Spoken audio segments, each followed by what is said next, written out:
Good afternoon, and thank you, yes, Melanie, for that. We ask everyone if you'd like to say hello, tell us where you're from, what you do, what brought you here. We appreciate hearing from that. And um, I'm good. Let's see. We'll give it another minute, maybe. Caseworkers. I love a caseworker. Hmm. Caseworkers need to be more educated in this area than anyone. Let's see. From Baltimore, thank you for coming to join us. Westmoreland County, Fayette County. Social workers, thank you for your work.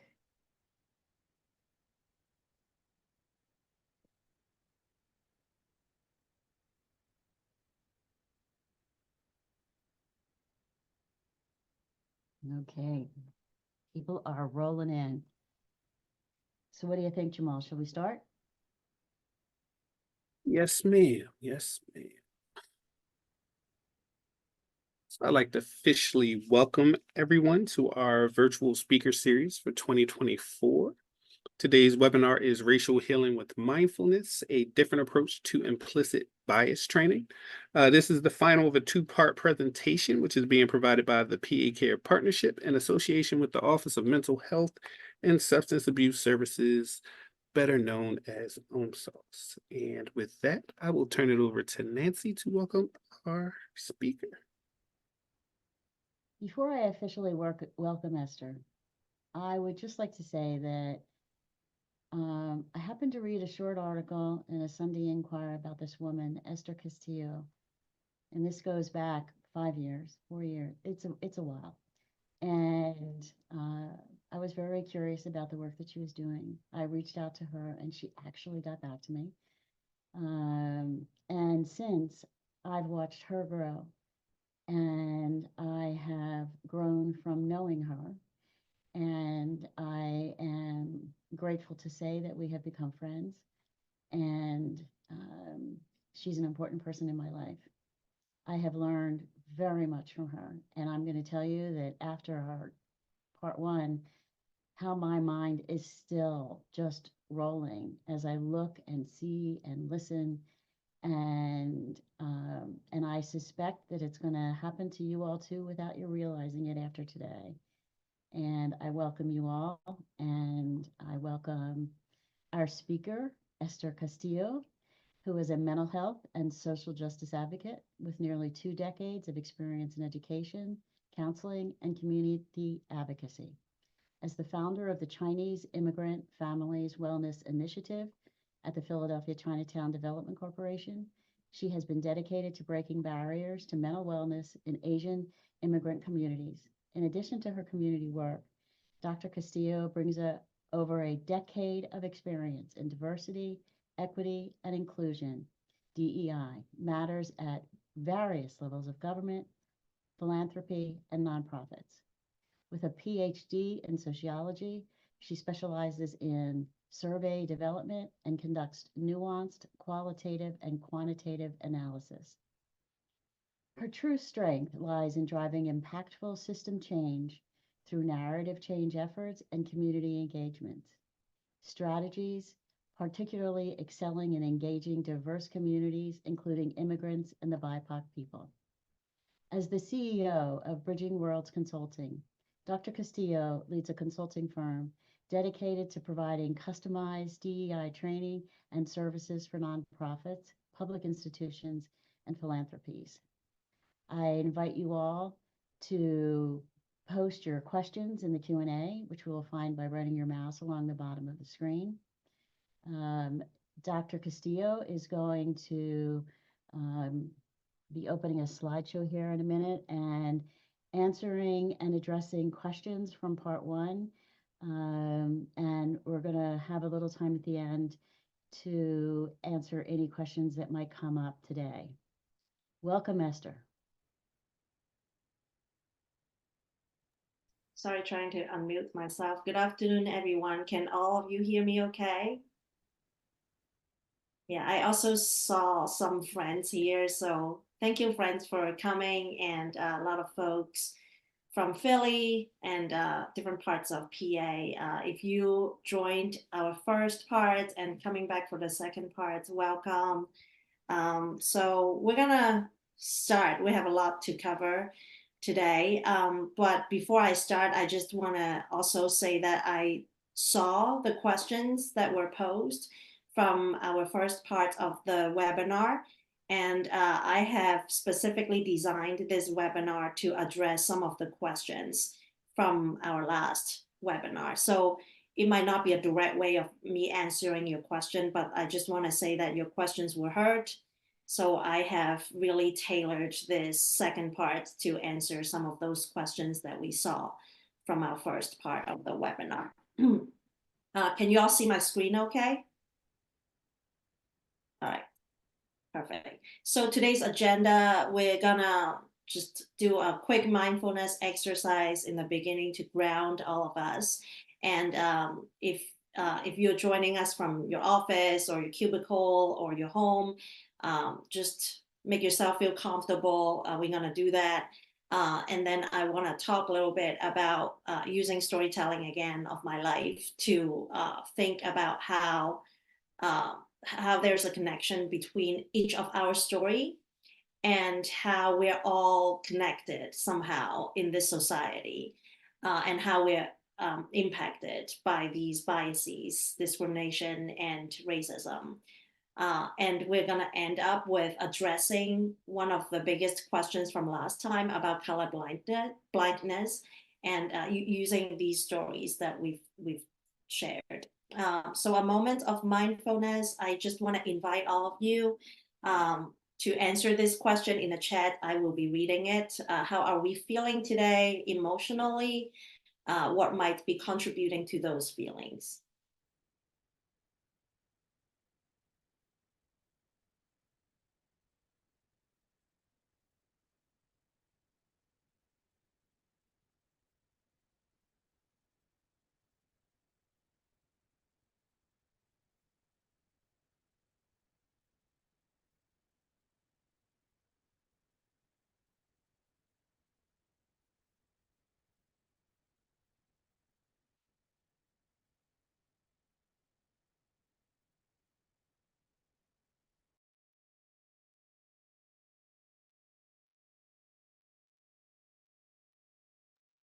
All right, lots of feelings. Thank you for sharing.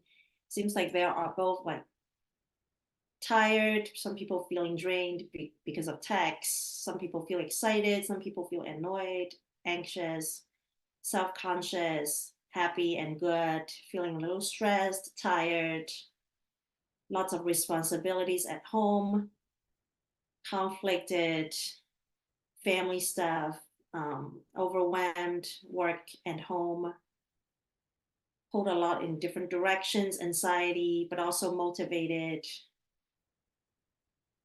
And I just want all of us to take a moment to pay attention to those feelings and take a moment to connect to our bodies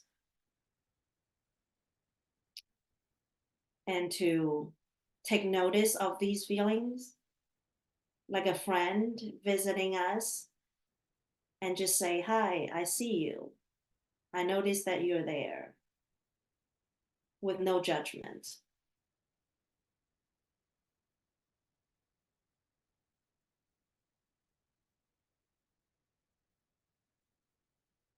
And try not to push these feelings away, right? Just really feeling it, feeling them, noticing it with no judgment.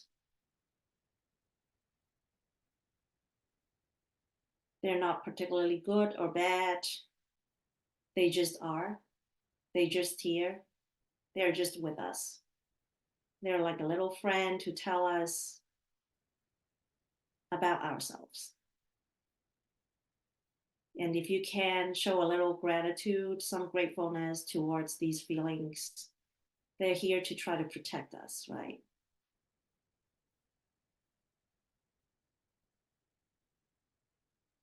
And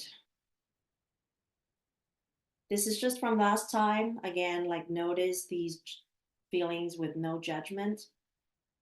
And if judgment arise, welcome them and say, hey, I see you in there. I see that I'm trying to push away these feelings, and just kind of witness them, almost like you're in a bird eye view, just seeing yourselves and your feelings there and recognize them.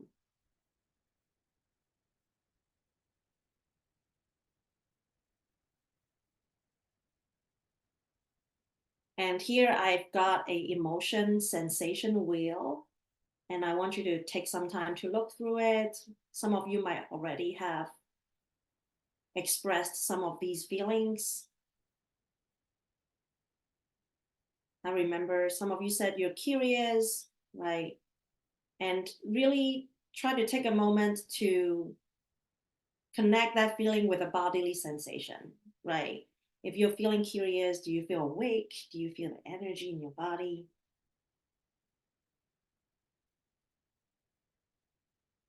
If you feel anxious, do you feel the fidgety feelings, right? I'm feeling a little anxious today, honestly, nervous about this webinar.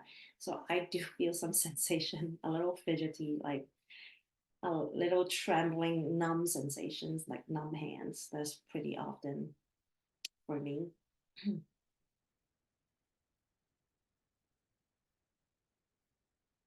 And try to name those bodily sensations too, right? Not just the feelings, but how is it connected to your body?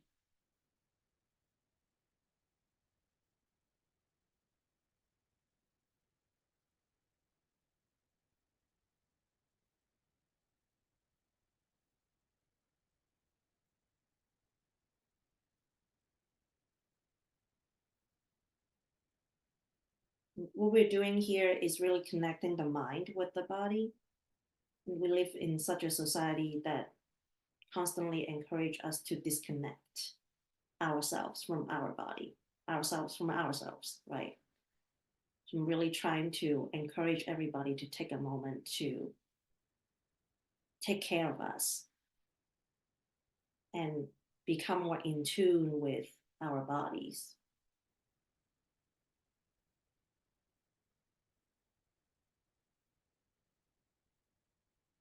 And then let's take a collective deep breath.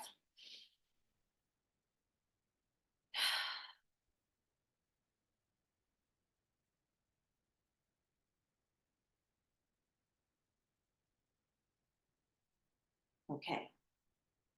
So thank you for doing this exercise for me. If you're working in your workplace, I know it can feel a little weird because we don't live in a society that encourage us to get in touch with ourselves, especially when we are working, right? So I want to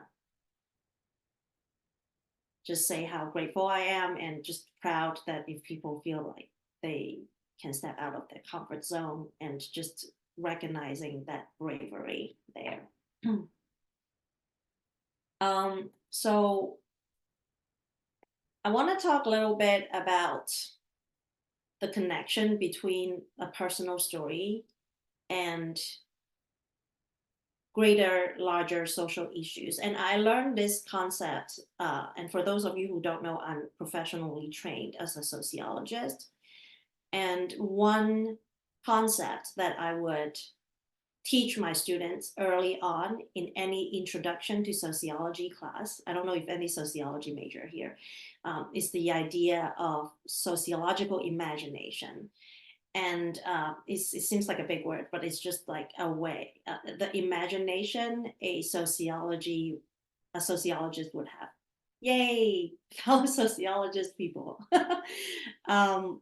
And for those of you who know that, I don't want to get too academic-y, but basically recognizing that your personal private troubles and problems are actually connected to social historical conditions, right? I can give a very simple example. If a person is fired from their job, right? So this person become unemployed. And that's a personal trouble that this person has. Um, but a sociologist would also look at, well, there are, I don't know, 100,000 people in this city. I don't know, I'm just making stuff up, who are also unemployed. So now we have an unemployment problem.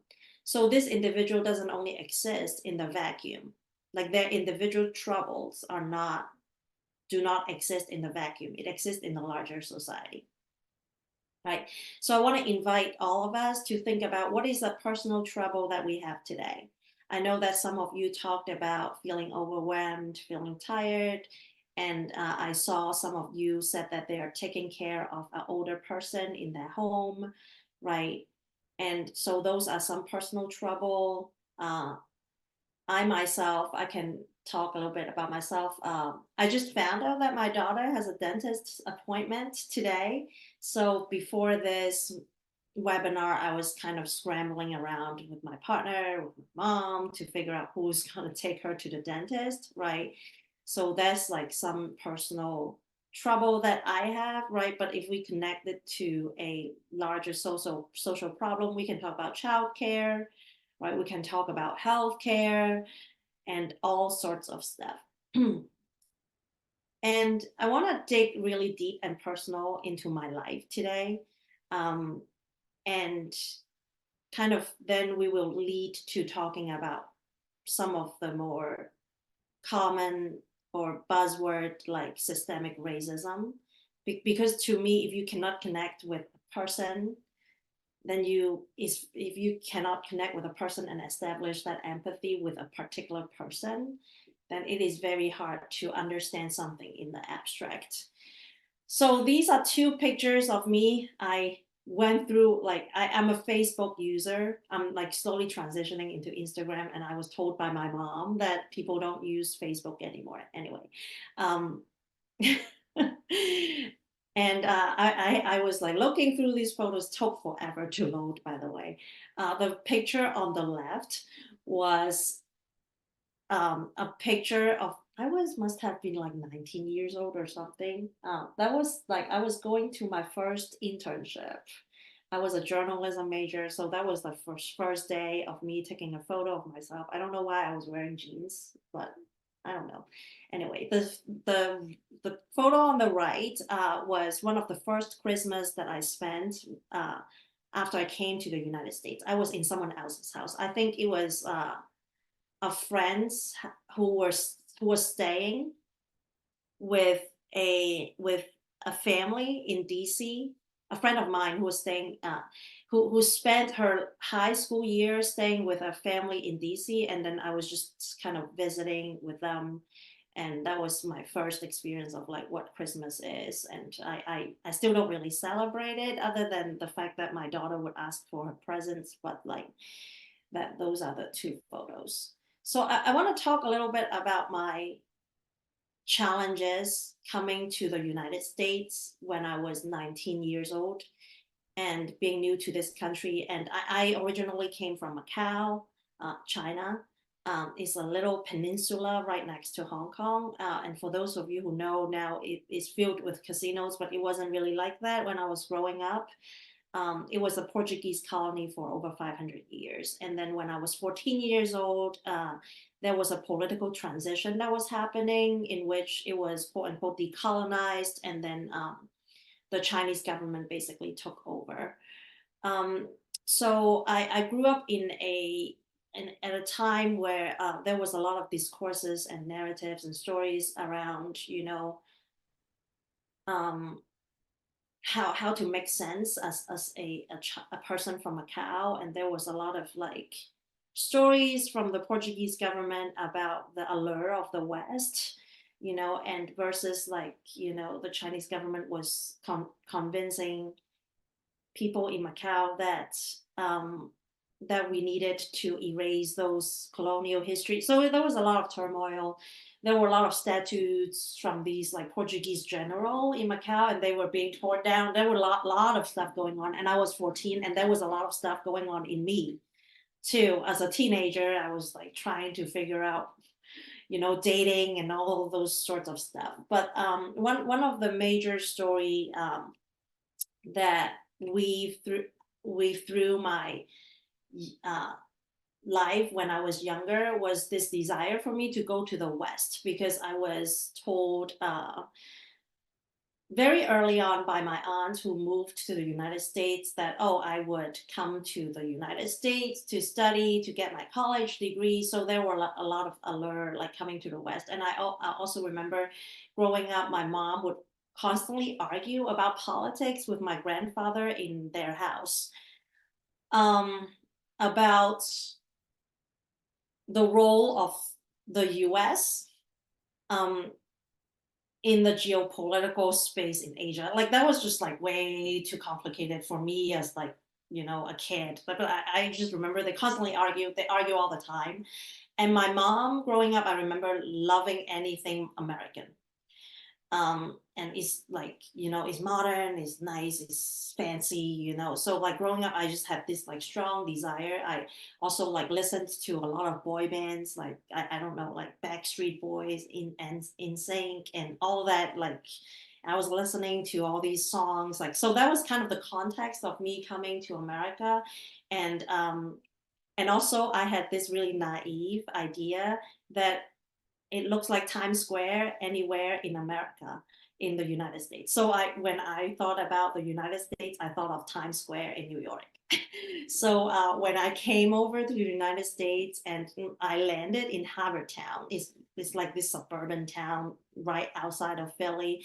My first dinner in America, in the United States, was a TV dinner, and it had meatloaf in it. And I had never tasted something that's tasted so bad in my life. And I was like, oh my God, this is not Times Square. This is not how I imagined the United States to be. But and I just like, I want to show you, like I was like, I just had no idea.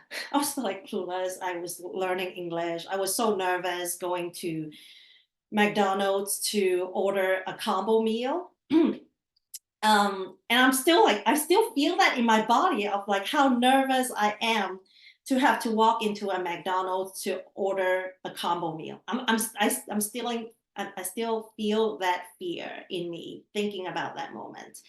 And that's how hard it was for me. And I remember one of the hardest thing was that I was staying with a old lady in Havertown, and I wasn't able to speak my native tongue, which is Cantonese, for 3 months, and I thought I was going crazy. I just like couldn't really think in my own language, couldn't really speak. I felt really, really lonely.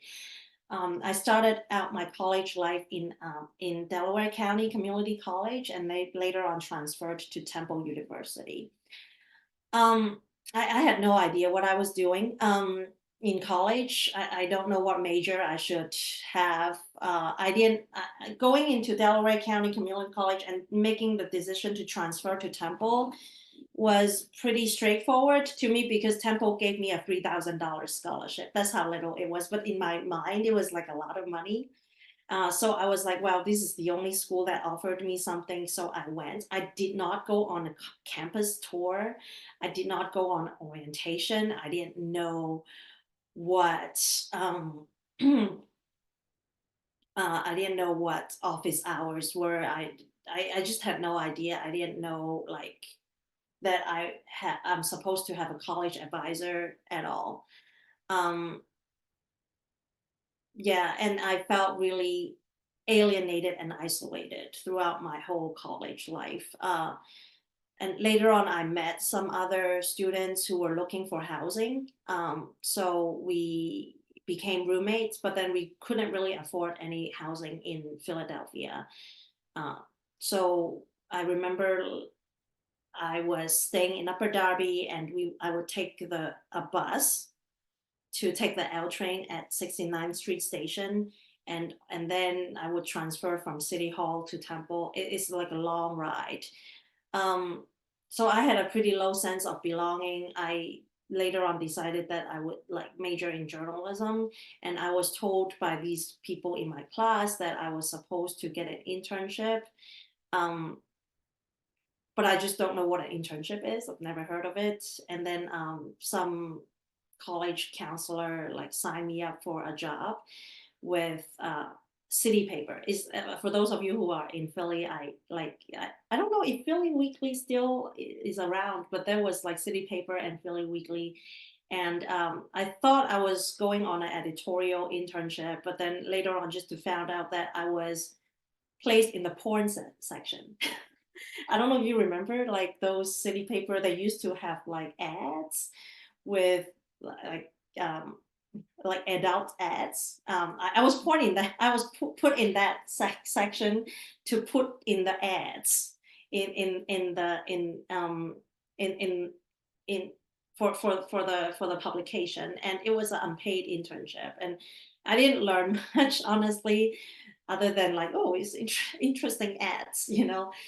So it was very different. I knew that it was very different from my other classmates, but I just didn't know where to ask for help. And yeah, it was a pretty isolating experience. And I remember like going into Temple. I had to write college essay. Like I didn't know what college essay was. I just like whip up something, you know, and I didn't know where to find scholarship and internship. So it was hard, and I didn't know it was hard because I was just navigating it all. Like if you are, and I didn't really feel unhappy or anything like that. I just thought I was like living life. I didn't really think of anything. But the imposter syndrome was very, very tough for me because I remember going into every single college classroom, I felt like I just don't belong, you know, especially for a major like journalism. It is very context based, you know, like based on cultural context. And it was not easy for me to navigate. It was hard for me to find friends, you know, and I remember there was this one professor that was being really, really mean to me. And he would like pass out learning materials and he would like skip over me, like literally skip over me. And I got a C and I didn't understand why. And when I tried to ask, like he just thought I was annoying and I didn't know what to do. I felt that I was being discriminated against, and but I just didn't have the language and words for it. On top of that, like I I remember my main goal for me in college is just to avoid as much loan as possible and avoid getting sued, avoid getting any troubles with officials and you know money, things like that. So I I I designed my curriculum in such a way that I would graduate as fast as possible, um, and just get out of there without a lot of loans. So I navigate it by myself. I, you know, just figure out a way how I can graduate as soon as possible so I don't have to have a lot of loans because financial burden is real. So those kind of imposter syndrome, like I continue to carry that a lot. Um, and I felt pretty alone. At the same time, I was grateful that I bumped into sociology. Um, at that time when I was in college, I learned that through a sociological lens that my personal experience is bigger than my personal experience. And that's why I later on moved on to studying sociology more. And if you really zoom out on the situation that I was in, it's very common. Um, and I know like people said that, oh, I'm sorry that you experienced that. And I hear that a lot. But again, like at that time, I had no idea I was struggling. I just had no clue.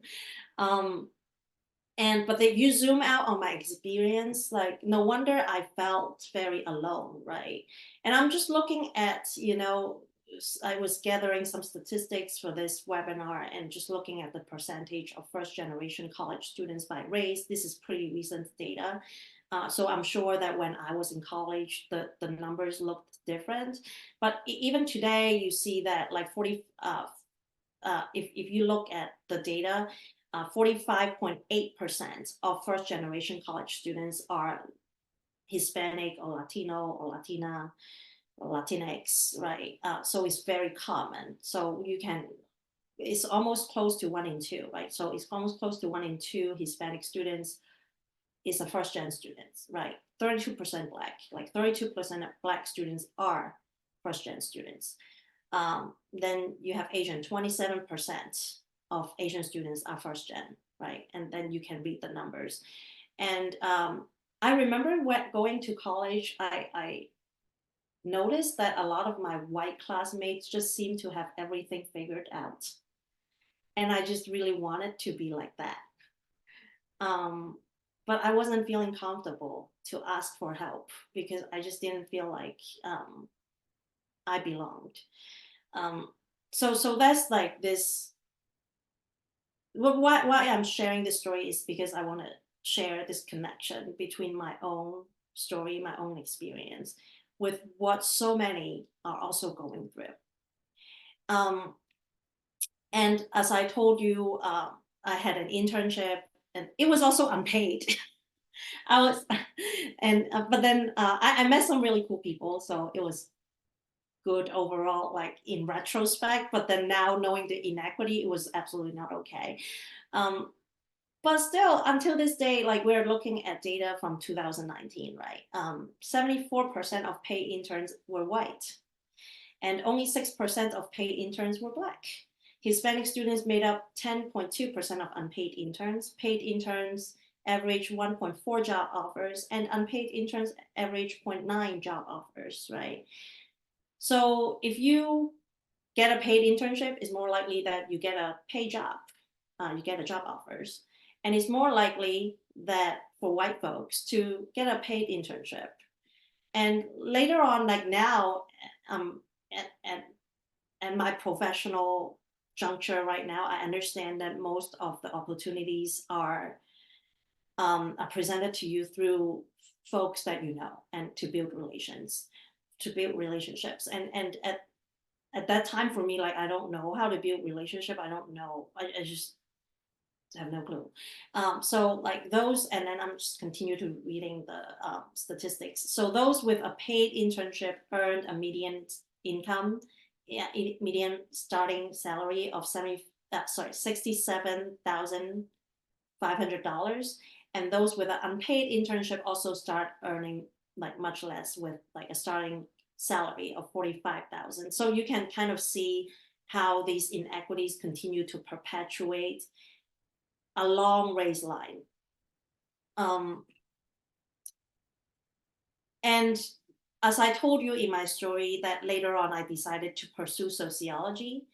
And before I am a consultant, before I work in nonprofit and government, I was a sociology professor. So I continued to stay on that track and became a sociology professor. One thing I did notice was that my experience as an international student, as a first gen student of color, was so common among all my students of color. And it seems to me that many professors did not understand what their students need, right? To help them succeed. And when I talked to my students, when I told them, come to my office hours is part of my job description. And for a lot of first gen students, they found it to be very surprising. Like, what? I can come to your office? Like, this is part of your job? Like, I had no idea, right? Versus I would have students who are not first gen, whose parents had gone to college, would feel very entitled to come into my office and ask for help, which should be which is what they are entitled to, which is also what they should be doing. But I'm also saying that those who did not know that feel like I, as their professor, am doing them a favor by giving them my time, which is not true, right? It's part of my responsibility. And then not until recently, there are more academic articles, more studies, more research that comes out to really talk about and intellectually understand what I experienced, right? Imposter syndrome as a term did not become popular until, as I remember, like 5, 6 years ago, maybe later. So there was no word, no language to describe what I was experiencing. I just felt like I was in a maze, right? And then here I am as a professor. Well, I was as a professor, observing, witnessing what my students of color were also experiencing, like I did when I was a college student, right? So I raised these concerns to my coworkers, um, and I like that. That's just some photos of like I was so scared of the outside world, by the way, that I continued to stay in school because that's one thing that I thought I had control over. Because and that's my privilege. I grew up like just being a good, like a really academically driven. School was easy for me, so education was really my privilege, and I just stayed there, continued to get scholarship. I got a full ride to do my PhD program, and I got a lot of scholarship from to do my master's degree, um, and thanks to those who like showed me the way, right? Professors who were like, oh, you should apply for this scholarship. But when I was teaching at one point, like I finally got my office, like that was like a very important moment for me, like with my name tag on, like with my name on it on the wall. But they forgot, like everybody, like they forgot to put doctor on it, and it like continued to bug me until today because like all my coworkers in the department was like Dr. So and so, and I also have a PhD, but like they didn't put doctor on my name. At the same time, that year I became a visiting professor. I gave birth to my daughter, and it was really hard. It was well, motherhood is hard. Being pregnant was hard, and to add on top of that, my daughter. I don't know if you see all these things on her. She was a preemie. I don't know if there's anyone here who know a preemie or a parent of a preemie. Like she was in the NICU for a month, and I vividly remember that the day I had my job interview that gave me the visiting position, I was sent to the hospital the next day because of how stressed I was. I had a job interview for a whole day. It consists of like socializing, giving a job talk, and you know, um, and teaching a class of students. And in my mind, I thought, oh God, I'm so honored to like have this interview. But then I vividly remember when I was staying in the hotel that night, I physically felt like my body was going to explode. And I called my partner. I said, you have to come pick me up. I felt like I'm going to explode physically in any given moment. And he was like, I don't understand what you're talking about. Like, what do you mean by you're going to explode? I said, I felt like a balloon that I was going to explode. Can you please pick me up? So he came and picked me up. And then we went to my to my OBGYN doctor, and they were just doing like a regular test, like a blood pressure test, and they were very careful not to let me look at the readings. And I was so naive, I was just not paying attention. And they were like, your blood pressure is a little high, we need to monitor that. And then I was staying in the doctor's office for like a couple hours, and they continued to take blood pressure, and they were like, whoa, okay, we need to monitor you, why don't you walk to the hospital, which was like next door. And I wasn't really thinking too much over it, and then we walked to the hospital. And And they continued to take my blood pressure. It was like at that point, like it was like 180. It was like stroke range. I didn't know until like a group of doctors, like a whole team of doctors came into the room. And I remember they told me, we're trying to make a decision right now as a team, whether you're gonna give birth tonight or you're gonna stay in the hospital for the next month until you're ready to give birth. And I remember I burst into tears. I just like, oh my God, what is happening? Something is wrong. And especially I saw like a group of residents or students. You can tell like their eyes is like, oh, we have this special case in front of our eyes that we learned from the textbook, that kind of look. And I know something went wrong. And I later on, after I gave birth, learned that I have preeclampsia. and it was very dangerous for my daughter and for me. But thank goodness everything was fine. I gave birth. And all of that happening while I was trying to support my students at college, and mostly students of color, because they naturally came to me. First, so many people told me that I was the first woman of color professor that they ever had. Second, so many of my students ever told me that I was the first professor to ever talk about race in the sociology class. And third, so many of my students came to me and told me that I was the first professor who seemed to understand what they're going through. So naturally, I felt like I have the responsibility to support these students because I know what they have gone through, because I went through the same thing when I was a college student, and I naturally want to help them, not knowing how much pressure I have put on myself and my body, and while I was pregnant at the same time.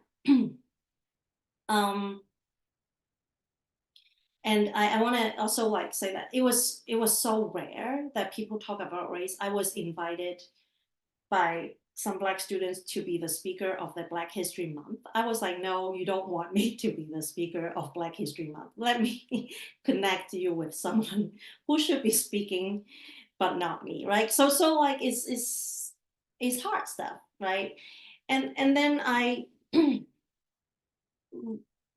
it was traumatic. And then I really didn't have the headspace to think about and use my sociological imagination to think about how my experience, again, just like when I was in college, is much larger than my own. And this is until much later, because then I was diagnosed with like postpartum depression. I was really depressed. And then I quit academia because I just couldn't do it anymore. I cannot support my students while I don't feel supported myself. I'm a person, I'm not a system, right? And so I went into therapy. I got so much better. Then until I think a couple years ago, I had the headspace to really look back and think about how my story and my trauma is related to much larger issues. And I got pretty interested in public health, thinking about, then there was all this talk about chronic stress. I don't know if you've heard about that, like racial trauma. And then it just dawned on me of why I had this condition, and why I gave birth to a premature baby. And I can't help but to think, I was just a victim in this system that doesn't serve people who look like me. And if you look at this graph, I pulled it out from a study, I think it really talks about the connection between the person and the system, right? So you have years and years and years of history of discriminatory policies and practices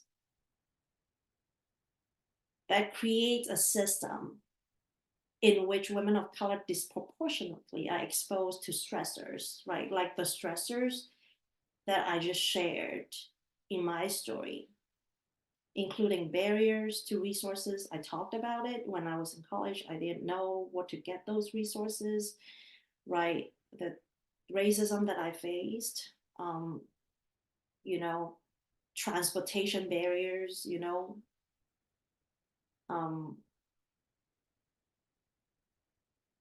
and not getting the support as a faculty member. Little thing like microaggression, like how I didn't have the doctor on my name tag. All the things combined, right, changed my body. It did something to my body. That's why I'm thinking about, like, in the beginning of the webinar, I was talking about, like, let's get in touch with our bodies, right? Because these things don't simply disappear. And I recommend that book. What's that called? Somebody help me out here. The Body Keeps the Score. And there are also other ones written by author of colors, like The Grandmother's Hand. Like, you can, like, look through these literature of racial trauma, and it affects every single aspect of our health, mental health, physical health, all of this. It causes inflammation in our bodies. And so when I was giving birth, those things had an impact on me. And not just me, right? It had an impact on my daughter. So in a way, I'm carrying those trauma and bringing it to the next generation. And here is another graph of, like, there are racial disparity with folks who can get, who are more prone to preeclampsia, and the rate of cardiovascular events, you know, based on the condition of having preeclampsia. And again, you see racial inequity and racial disparities happening in every single layers of those instances. And it's not just race, right? There are so many other systems of oppression or, like, systemic inequities that's shaping individuals' experience. Because, like I told you, I'm an immigrant. My daughter is great. She's a thriving 8 years old. Well, not 8 yet. She's going to turn 8 in 6 days. Thank you for asking. And you see the disparity between those who are US born and those who were born outside of the US. I can be more, I can talk about this, but I just wanted to show this to you. And there just illustrates how these disparities are intersectional, right? So it's not just one thing.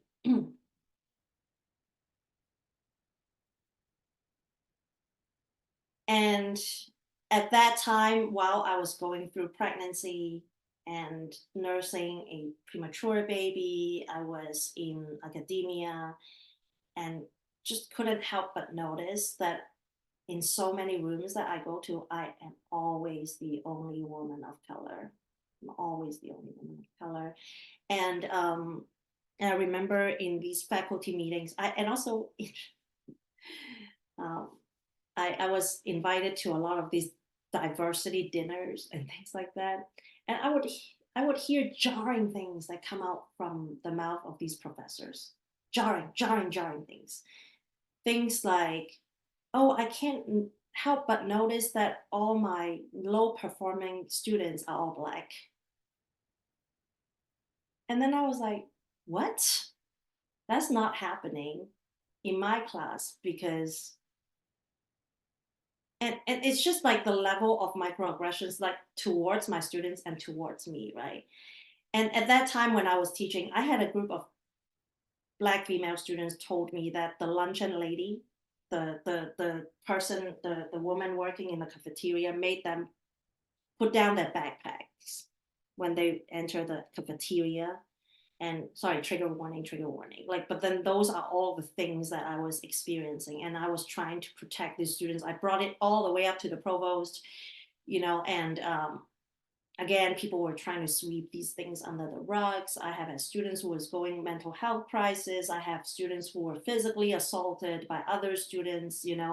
I was harassed in my office, and all these things happening while I'm navigating family, right? And feeling alone, completely alone in my professional space. And I used to think that somehow if I work hard enough, I would make it. I would the classic American dream fallacy, right? That if I work hard enough, I would get a tenure track position. All I wanted to do is to teach and get paid enough to support my family to teach these students, right? And it was just really hard because the university that I worked for would only give me contracts that are like year to year basis. So like it was very volatile, and I just was really looking for something more stable, especially after giving birth to my daughter. And of course, I told you all that I went into really deep depression. I just couldn't really function anymore, so I had to quit. But also at the same time, I just had a thought at that time that kind of dawned on me, where I thought, well, if I look at these statistics, what makes me think that I'm not part of these numbers? And then I was looking around of all the people who went through grad school with me.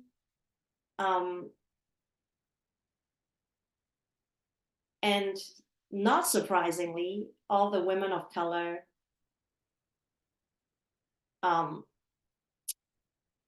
friends and colleagues of mine who went through grad school was not able to get a full-time position.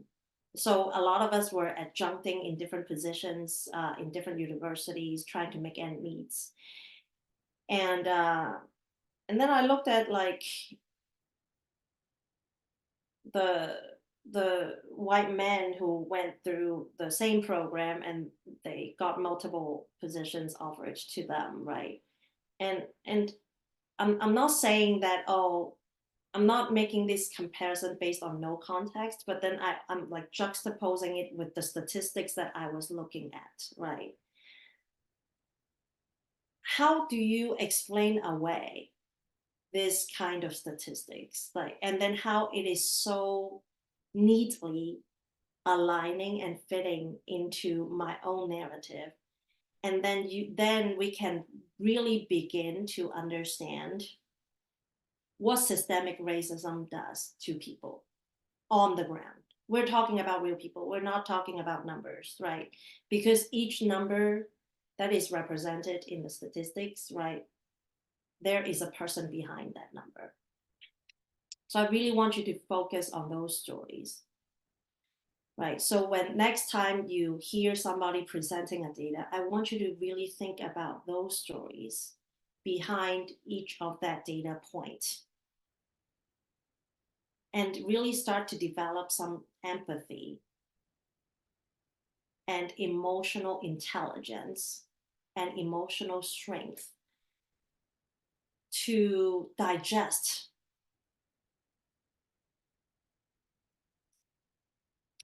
the pain that our histories brought us to this point, right? So it's not just an individual effort. We are all situated in this historical moment, and there were so many historical events and practices and policies that lead us to this moment, right? And again, like here's just a slide where I pull from academic journals. Again, I'm not alone. This is a huge problem. And think about a person of color in every juncture of their life, in education, well, let's start from the beginning. Childbirth, right? We're talking about healthcare system. Education, we're talking about schools. Housing, we're talking about neighborhoods. Sorry, this is really heavy. That's why we're gonna do some collective deep breathing later, okay? This is a lot. But like, just think about all the encounters that each person have with each system. Every time you go to see a doctor, every time you interact with uh, um, a institution, may it be a university, elementary school, or the water department, I don't know, PICO, um, um, or the criminal justice system, right? Each juncture, you are faced with this burden that's brought to us by history. And think about what it does to our bodies and to our mind and to our well-being. And I would say everybody is harmed by these systems, right? Not just people of color, but white folks too. Like if you grow up working class, I'm sure you have encountered systems that are unfair to you, right? So I want to take us back to this moment that was brought up in the first part of this webinar, where I hear folks talk about, oh, I don't see colors. Everyone is equal in my eyes. And I want to make it really personal because I want to extend my grace and love and kindness as much as I can as a person to all of you in this room. And I want to be really raw and personal of why I feel hurt when I hear people say that.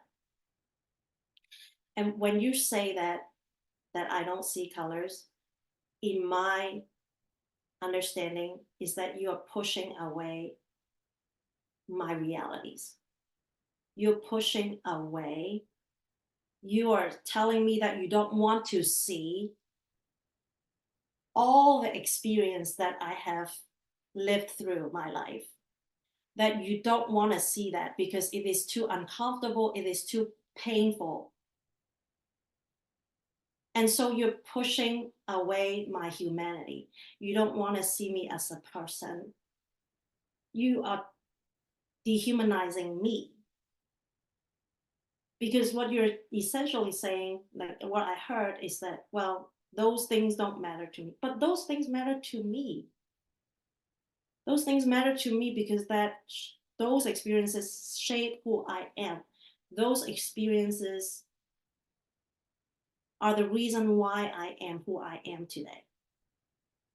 And if you don't say that, you don't see that, and you don't see who I am, right? And this morning I wrote a poem that kind of capture the essence of what I'm trying to convey to all of you. And this again comes from a place that I hope of, a place of love, a place of truth, a place of kindness. Is the intention is not to make anybody feel bad, but really to like express myself.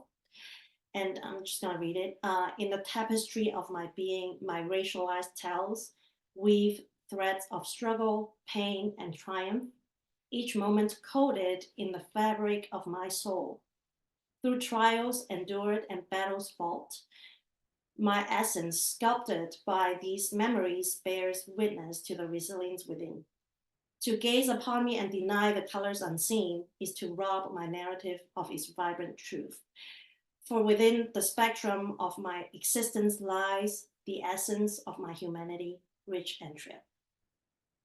So all I want is that people start to open up to see the humanities in each of us, right? And that also means that we see how we're all shaped by the racialized histories and the racialized society and identities that we all exist in, right? And I don't want to end this in like some sob story. I'm doing great. I'm doing really, really great. I left academia and then I found communities in so many places and in so many people. And those moments gave me so much joy. I continue to do this work that I'm doing because of the communities that I found myself in, and I'm so grateful. And so I know it's like super tense, you know. I want all of us to pause for compassion, pause for a moment, and just like again connect ourselves to our bodies around the emotions that you feel about what I just shared. And if there's any memories and thoughts, if you want to share it in the chat, and if you feel safe enough to share it, you don't have to. But if you feel com- compelled to share those feelings and those memories, feel free to share that with us.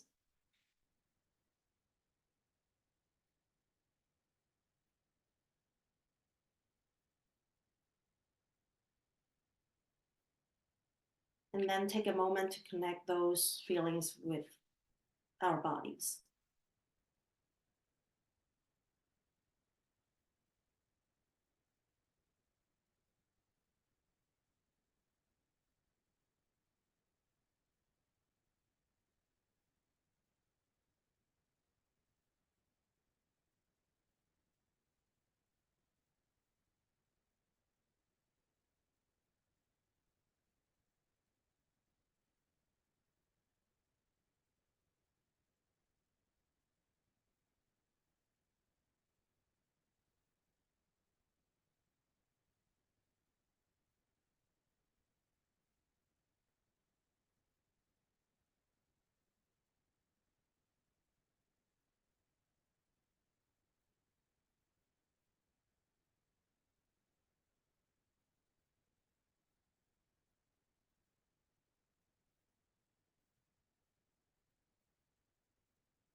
Thank you so much for the participation. And I want to invite all of us to take a collective deep breath together as a community.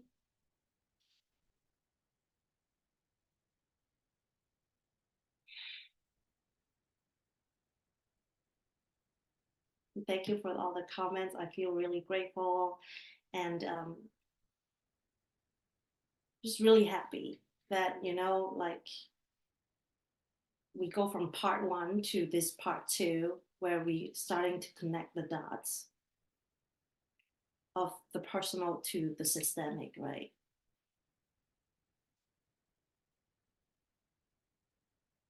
And I want to take a moment to think about our future generation. Here is some pictures of my daughters and her friends, you know, and I try hard to make sure that she's exposed to people of different backgrounds. It's hard. It's not perfect.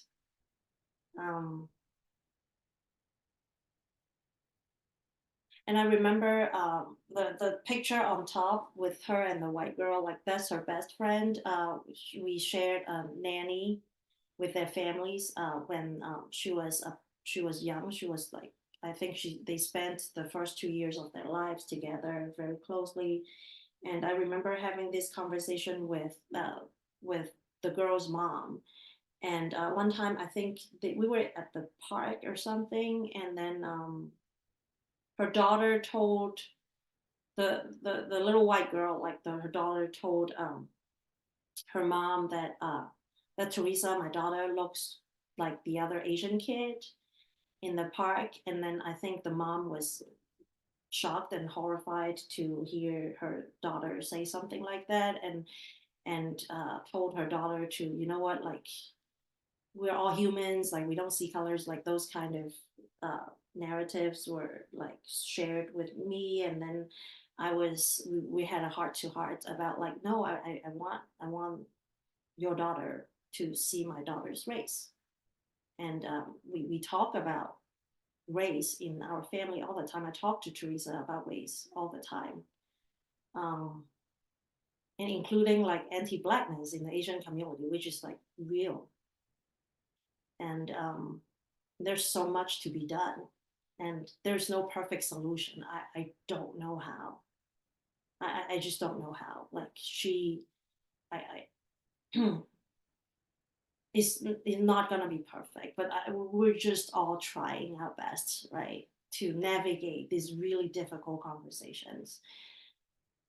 But I would invite everyone and invite all of you to start talking about this with our kids.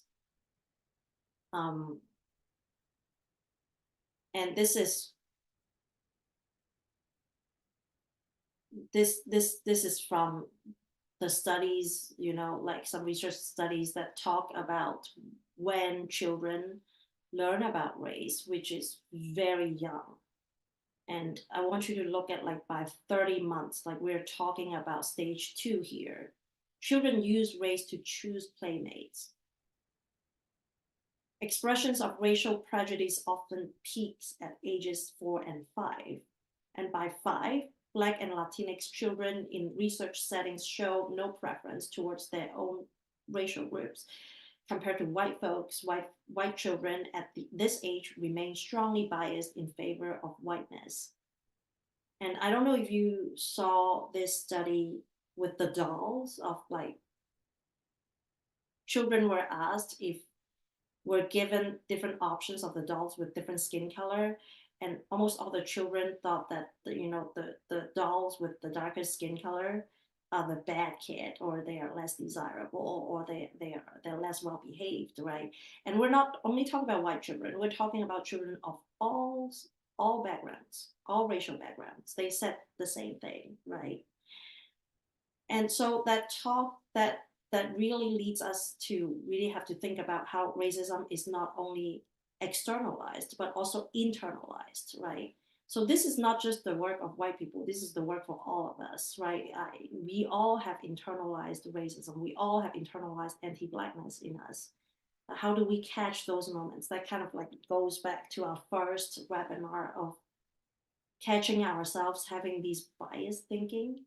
And when you do that, I also want to encourage all of us to extend grace for ourselves. Like, instead of thinking, oh my God, I'm like a terrible person, be curious about why we have those thoughts, right? Be curious and learn about it. Because if you push it away, if you're denying those thoughts, then this is not really helpful for, our collective cause, which is to dismantle racism, right?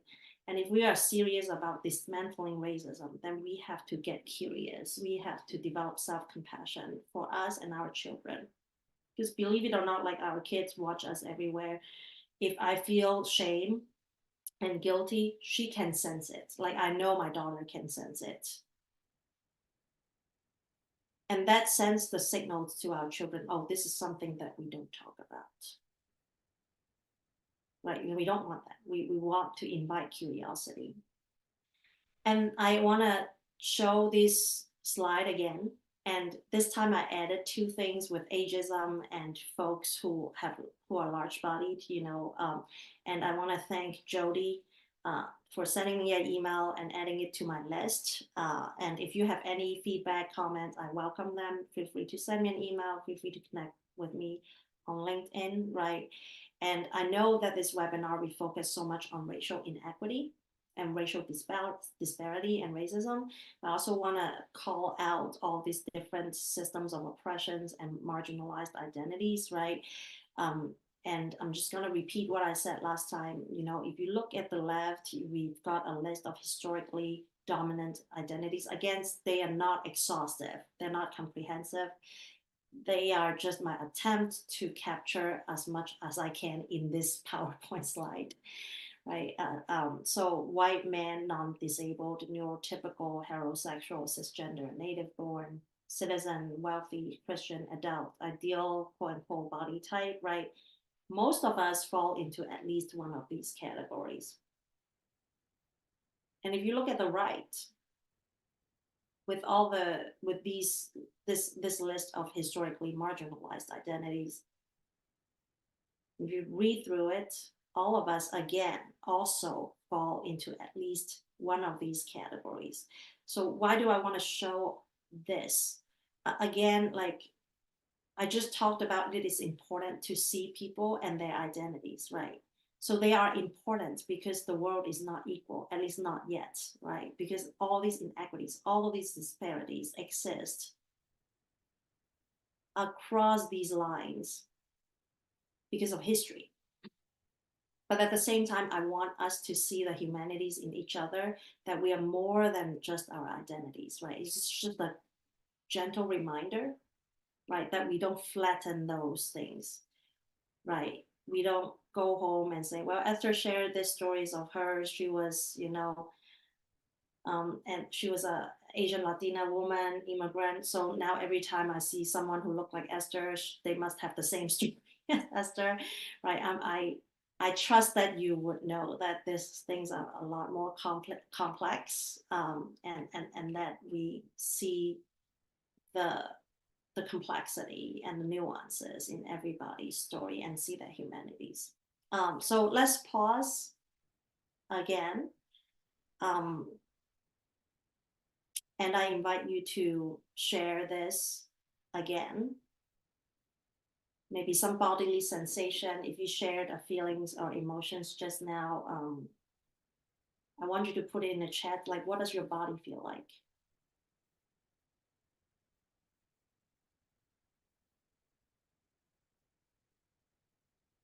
Let's see, tight, overwhelmed, tired, and heavy, relief. Heavy, ears get hot, tired, calmer, tired, calm, anxious, tired, relief, and calm.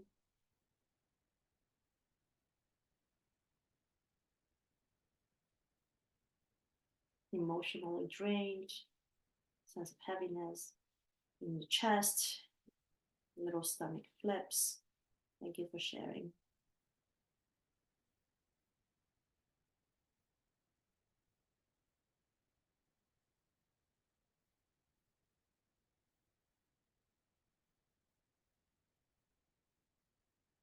Tired, chills. And if you feel like you need to move your body, I do feel like I need to move my body. It's a lot. Feel free to like just do some stretches.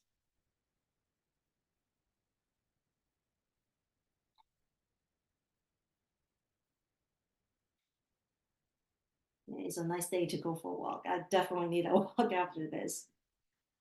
I just want to share this video. I cannot find it on YouTube. I saw it on Instagram. So I'm just gonna, let me stop sharing and then let me try to share it here again.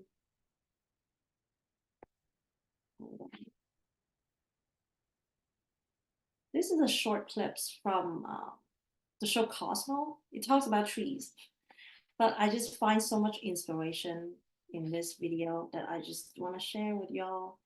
Let me see what to do.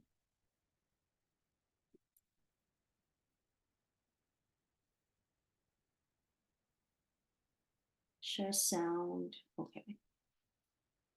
All right, here we go. Do you see it? They do it for the trees of I want to start. other species. How do I restart it? Hold on. All right, there we go.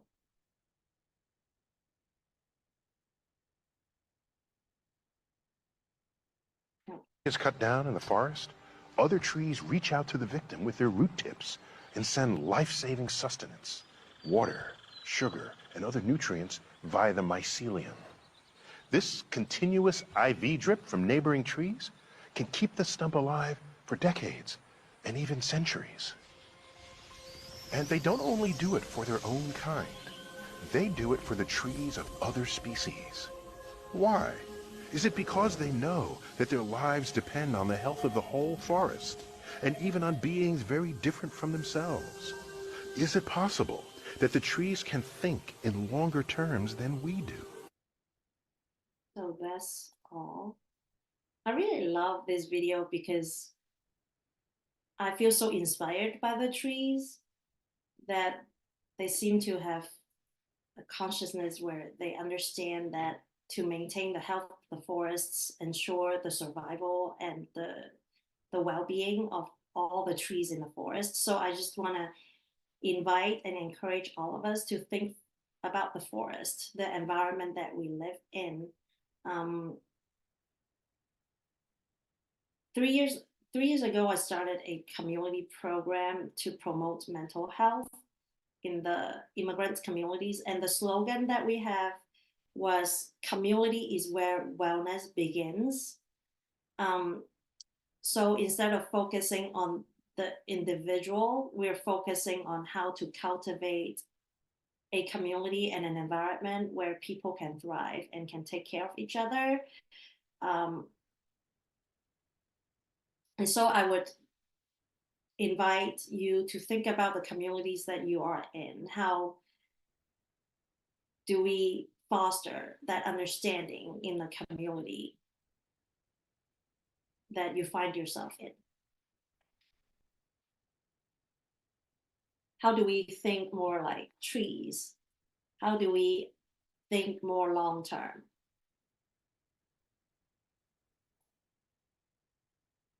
And let me share my screen again. And I just want to offer everyone a simple affirmation. You can say it with me. You can imagine it in your head. You can type it in the chat. I'm gonna say it just like me. People in this room want to be free, supported, and loved. And their freedom and well-being is connected with mine.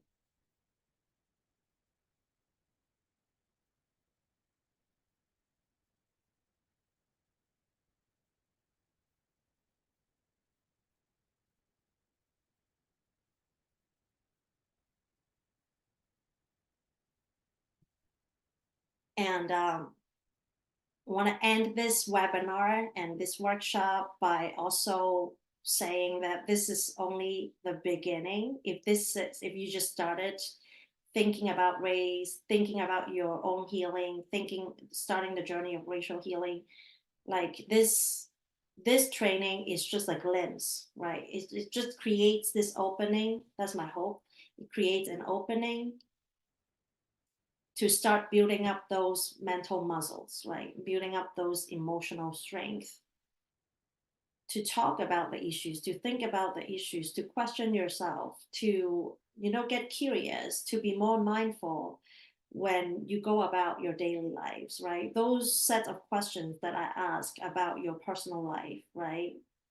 I want you to start engaging in those questions and get curious and be really compassionate and kind to yourself and support yourself just like how you would support a good friend, right? To think about how we can work as a community, how to foster more understanding in the communities while also seeing race, while also understanding that people have different identities, that they bring their stories into each space that they occupy.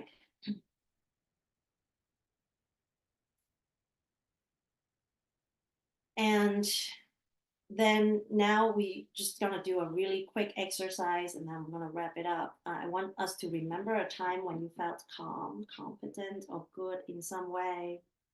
Could be when you had your last walk. It was, the weather is amazing. So I took a walk yesterday and the day before.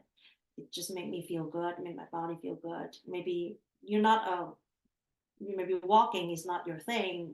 Maybe it was a hug from someone, or maybe it was when you were asleep. I don't know. So just remember a time when you feel calm and competent or good in some sort of way. And I want you to mindfully notice what happens in your body next time you feel that way. And use that as a resource, right? If you go, like I can talk about myself. Last time when I went on a walk, I feel like I could really do a lot of deep breathing without me intentionally doing so. Right. And then I see that as my body as a resource for myself, a somatic resource, a resource that's rooted in my body that I can give to myself. Some people like dancing, some people like stretching, other people like doing exercise, you know. There is no one way. You just have to kind of learn about what works for you. That start by noticing and getting curious about yourself and listening to what your body is telling you. And then next time you can draw those resources, especially when you're going through some challenges and when you're engaging in difficult conversations, then I invite you to use those resources.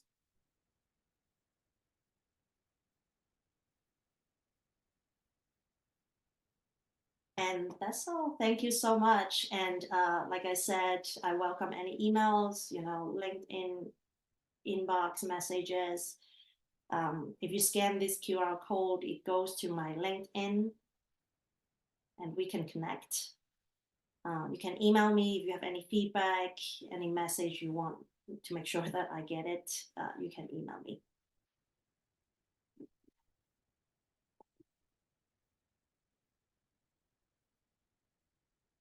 And I'm gonna pass it back to my colleagues, Nancy and Jamal. Thank you. Thank you, Esther. Once again, you are just amazing. And it has been such a gift to watch all of the comments, to feel that we were one being with your words, to feel the desire of people to be better, to know more. The people that were deeply touched by hearing your stories and understanding things in a way that I'm not too sure that we could have understood any way other than you sharing your stories. And how proud that we all are of you, that you have succeeded, that you continue to move forward, that you continue to advocate for all people, and are an advocate. And of course, we're all in love with Teresa. Just too cute, just entirely too cute. I will tell you, I have met her in person. She is just as smart as her mother, and a hoot to be around. And let me ask Jamal, do we have any questions? Because we've got a couple of minutes here. Can we get a couple in? Yeah, we have a couple of questions. One question is, someone said, I think it would be helpful to provide an alternative phrase or way of thinking to replace "I don't see color." Do you have any suggestions? I would also I do have suggestion. So before I tell you my suggestion, I also want to point out that when you say I don't see color is it's a negative statement, right? It's like it's already rejecting an idea.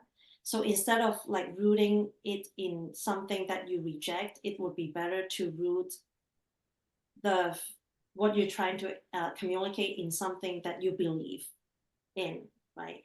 If it is your belief that you want to learn about people's different backgrounds and you respect everybody's backgrounds and experiences and cultures, then say that instead of saying that I reject something else, right? And that would be my suggestion. Be clear with your communication, like be affirming, affirm what you believe in instead of telling people what you refuse and reject. Thank you. There was another question. There is a request to share the link for the tree video. People enjoyed that. And there was a question about when filling in the race box on a form, how would you go about it if you're not sure of the family's race?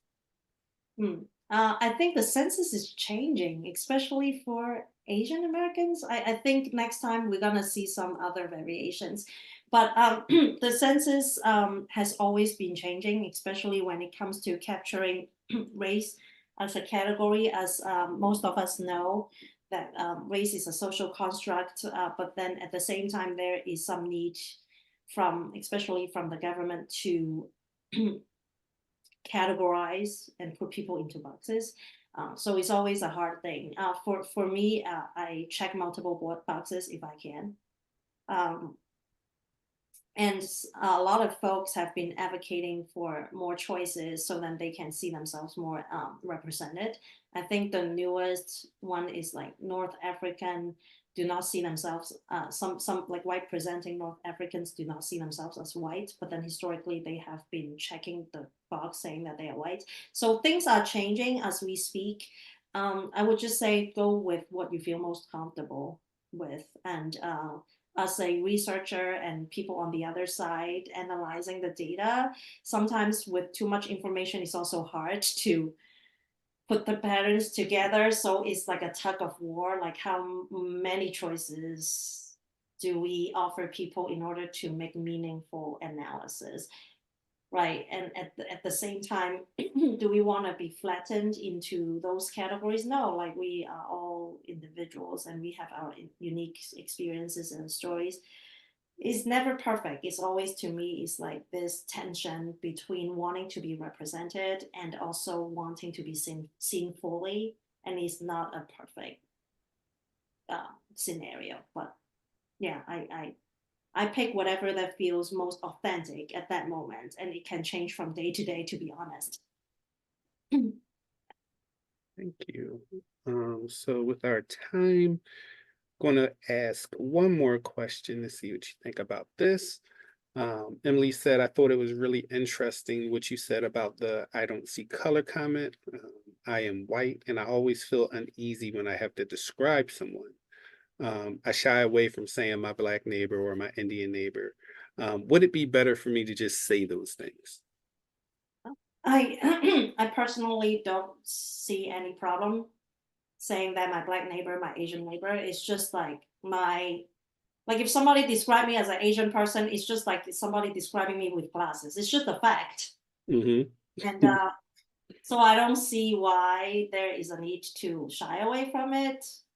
It's very kind of like matter of fact for me. Mm-hmm. Yeah, I totally agree with that. Totally agree with that. Oh, So but I have to add one thing. go. That there is difference between what race and ethnicity. So I did notice in the question there is Indian. Indian is an ethnicity. So Mhm. there's no problem with that unless that person is not actually an Indian person. Maybe they are from Bangladeshi. So make sure that you are giving out correct information. And if you're not sure, then don't say it. Point well taken. Thank you.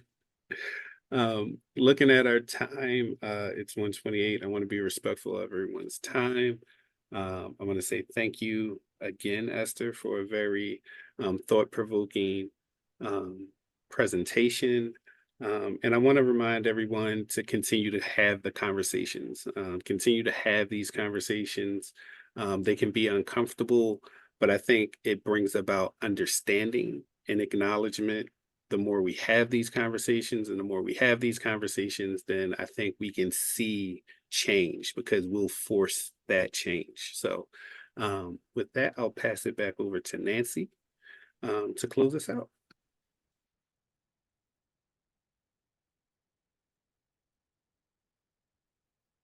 Occasionally, I'm speechless, and this is one of those times.